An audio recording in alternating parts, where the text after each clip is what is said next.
down that ear, what have I actually listened to? Yeah, listen to me.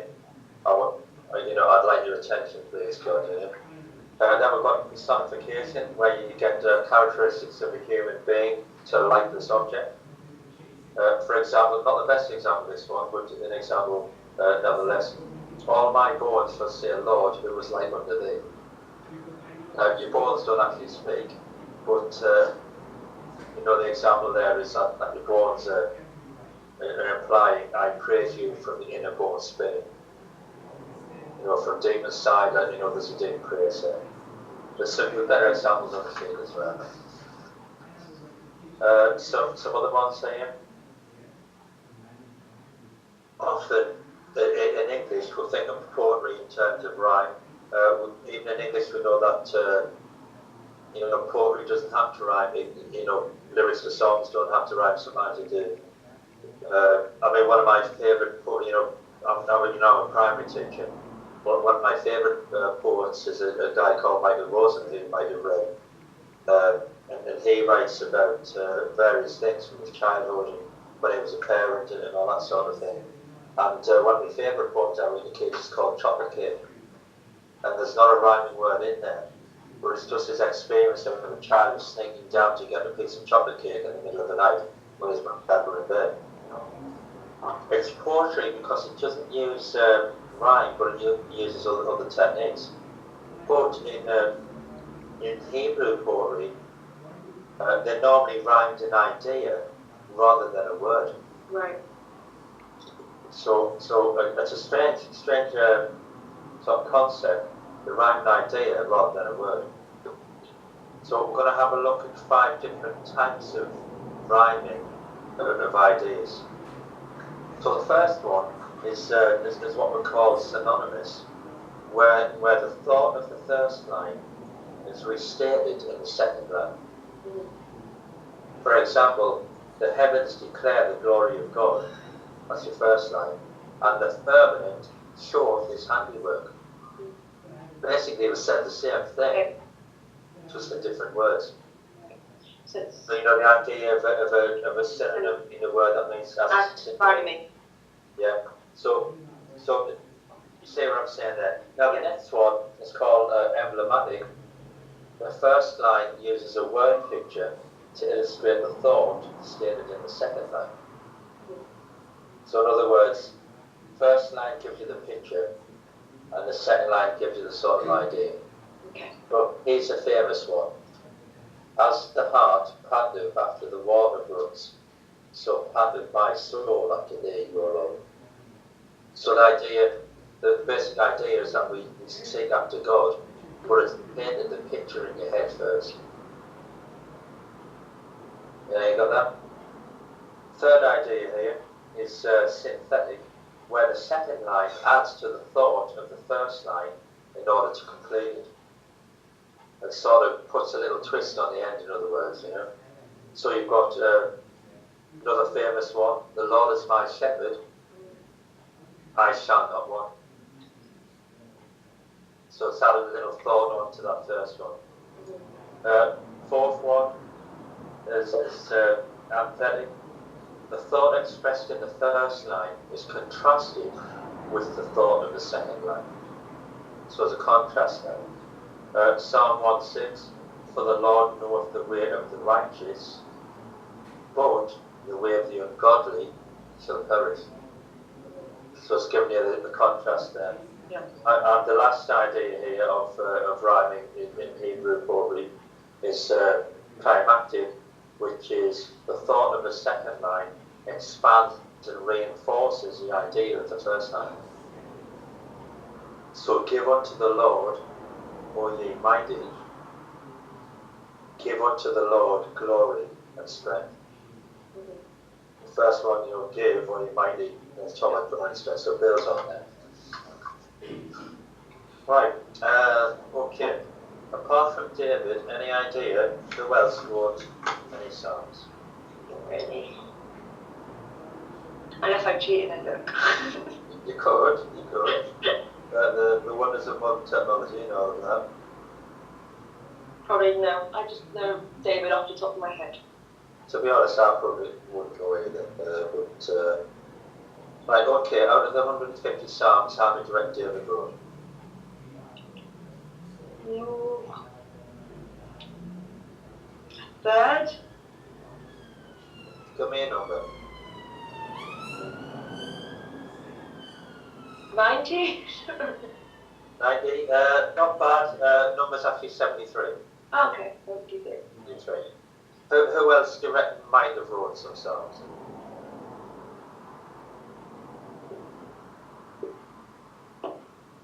Is it a known character in the Bible? Not just some. Yeah, there's two known characters, yeah. There's a few unknown as well, but there's two known characters.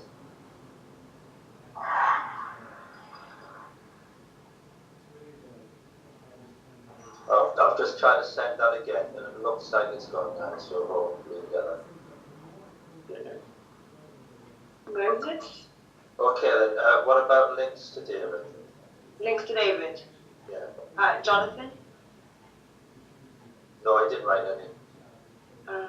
But it's in with. Solomon! Solomon, how many does Solomon write? Do some math.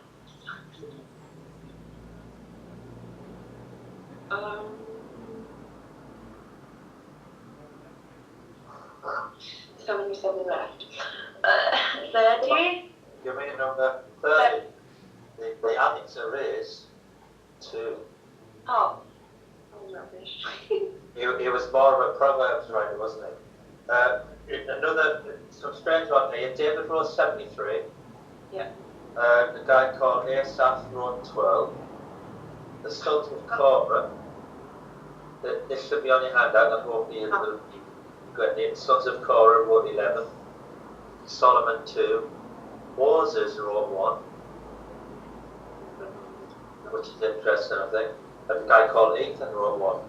That only accounts for 100 Psalms. The other third of the book remains anonymous, although there is a good possibility that David wrote some of those. Will you have a look and see if that's got you? Because I'm really confident that that will have travelled to you by now.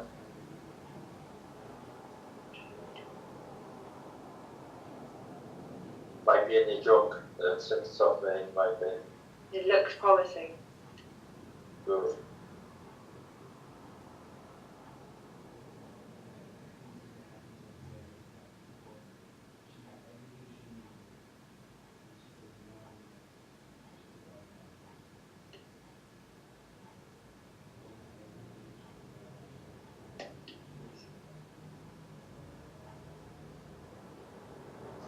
Okay, yeah.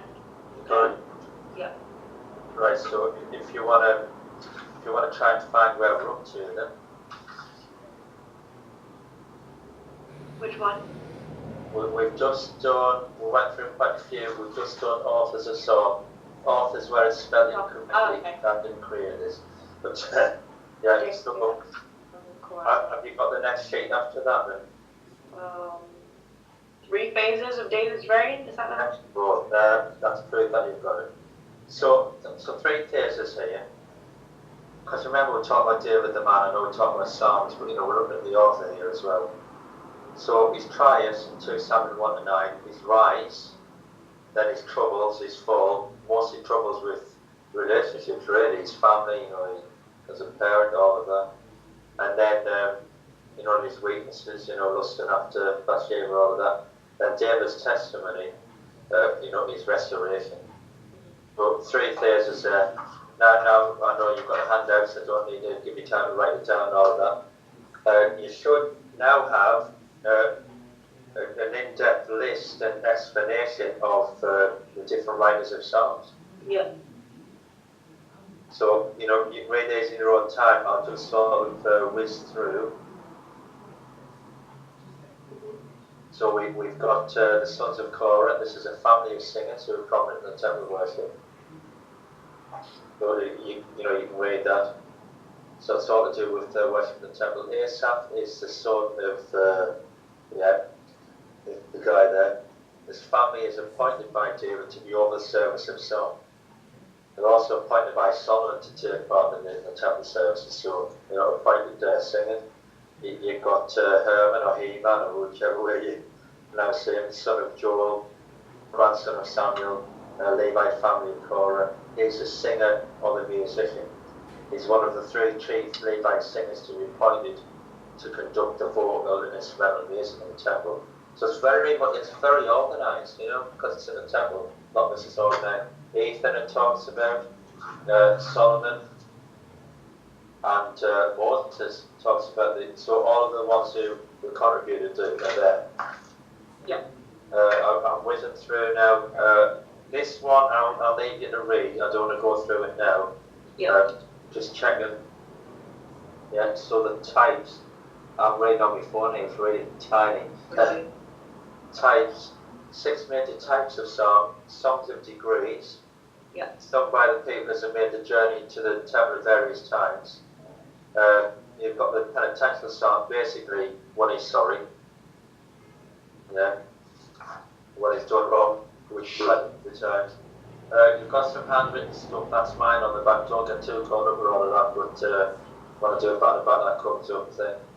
You've got the alphabet psalms. These psalms get the classification for the similarities to the Hebrew alphabet. So there's 22 characters, and these psalms are filled with praise, and everything and everyone is called on to praise the Lord. And they talk about the past, the present, and the future. Then you've got the imprecatory psalms. These is where basically David's calling down wrath and judgment on his enemies. Interesting use of a psalm, isn't it? Where you're writing a song where you want the Lord to avenge you, basically. Yeah, I always find that an interesting idea, that one. And the last one, the Messiah psalms, obviously talking about the Messiah,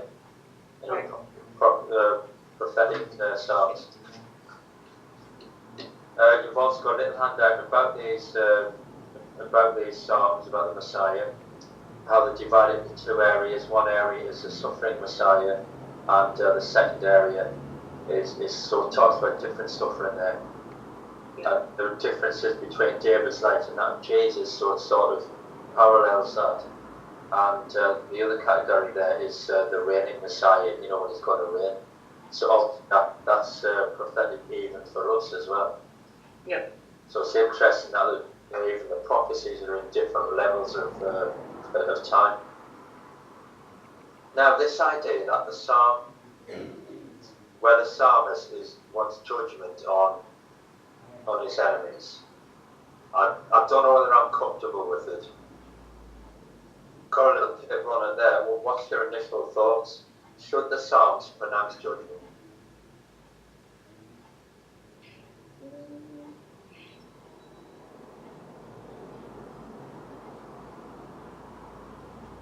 What to think about, isn't it? Yeah.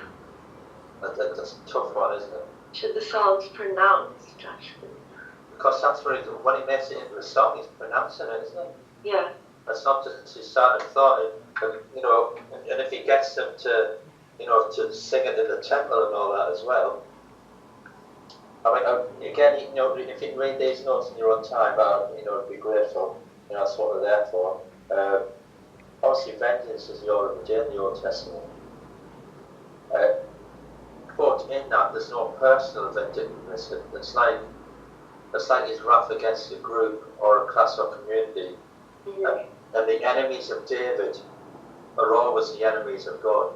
Yeah. It's like a display of righteous anger. It's not personal anger. Like, Lord, that person was intended to, bring down fire and brimstone on them because of called as a name type thing. Like, did he ever write a song about Saul, but in a way that he wanted Saul to be killed? No, right? I don't know. But you might, if you look it up and find one, please let us know. But yeah, that's a good question. I can't think of one offhand, but then I don't know all the psalms, and I don't confess to knowing all of them either. Be interesting to see if he did, though, wouldn't it? Yeah, to see how he would have written that in. I mean, often they would do was sort of. Sometimes it didn't name the people, but it was about groups of people. It was about people who didn't follow God, and that sort of thing, it'll be interesting to see. And obviously, a man's sin is closely linked to his family as well. And then that could be passed on, you know. And the idea as well that in the Old Testament days, men were the one avengers. That's why you had a city of refuge. When you had an avenger of blood, you know, if you went to a city of refuge and you had a place of where you couldn't be hurt while you were in that city, you know, you've got all that. Just to quickly go through, I want to try and finish off if I can. As normal, I've given you a lot of handouts, so let's just finish this off. You've got groups of psalms, talking about the songs of degrees, the penitential psalms. So there's a list there. The Hallelujah psalms, you might call them, praising you, Lord. The ones about wrath and judgment. There's a list there of various ones. Yeah. Also another list after that on classification of psalms. Just checking you've got me wrong. Yeah, find out how to read it tiny quick. So that's even smaller print, that one. So again, you've got the laments, you've got there's different, some of the groups are the same as before, some of them different. Benediction psalms, hymns of praise, and just breaks it down for you. Now one other thing before I just stop and finish off, titles used in the psalm. Each of the 150 psalms is preceded by a title. Right. These variation titles are not always like understood, but you've got to remember that the Jewish people held the religion in high esteem, so they always put something that was really important or significant, even if we don't always get the link, you know. So, for example, you know, many of the titles have two parts, one dealing with the music and the other one with who the author was. For example, for the chief musician, upon my stringed instrument. So saying who it's for and what it's for. You know, it's just giving you who and what purpose. To the chief musician, a psalm of Song of David. So you've got all these. So because a lot of them we use very formally, you know. And on the list, on the other side of that sheet, there's a list of words and what the meanings are. Some of them I'm not going to try and say because I don't speak, you know. I'm having a look there, and if you have a look at some of the main things like inheritance and lilies and the great dancings with shoutings, destroy not, stringed instruments. And the word that comes up a lot is Selah. Like 71 times, I mean, you mentioned it in some of the psalms you read. Yep. The idea of Selah, we think, we're not always sure what it means. We think it's a musical sign. It may have been a direction to sort of lift up, like, you know, build up the music sort of thing. Or it might have been a signal for the singing to start while that was happening. But we believe in some way that that Selah was to do with like a musical direction. Pause. The other thing that I've given you there is on the Psalms of Book of Worship. And what it basically does is go through different books there. You know what we said about the different groups? It's linking the different groups.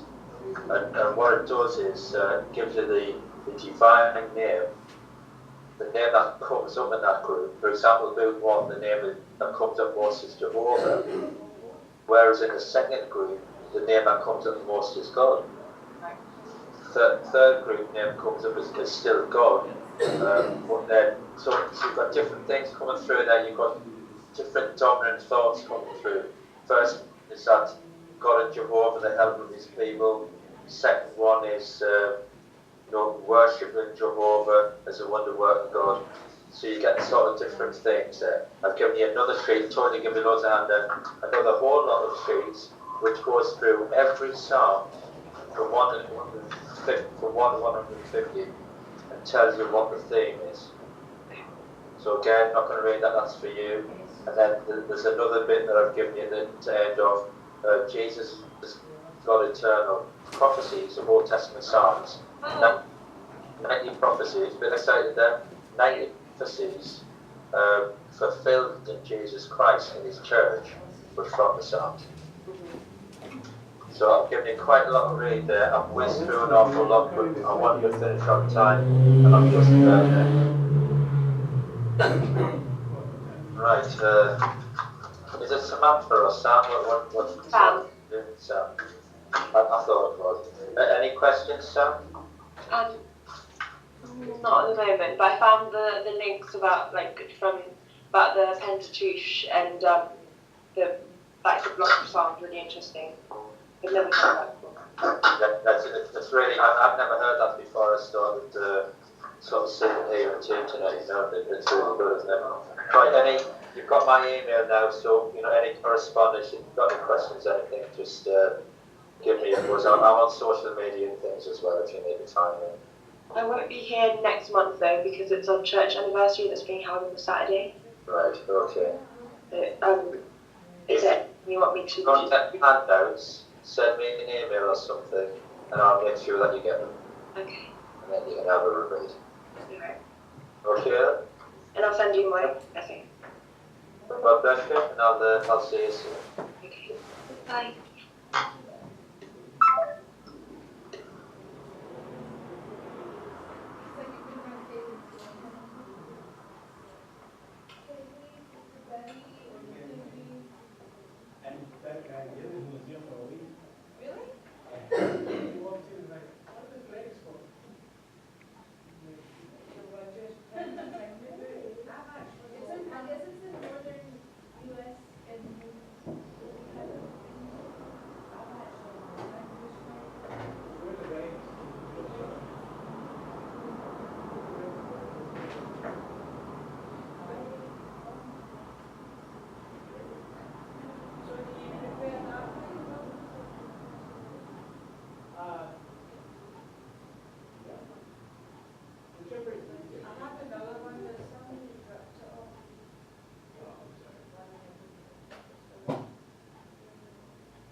Yeah.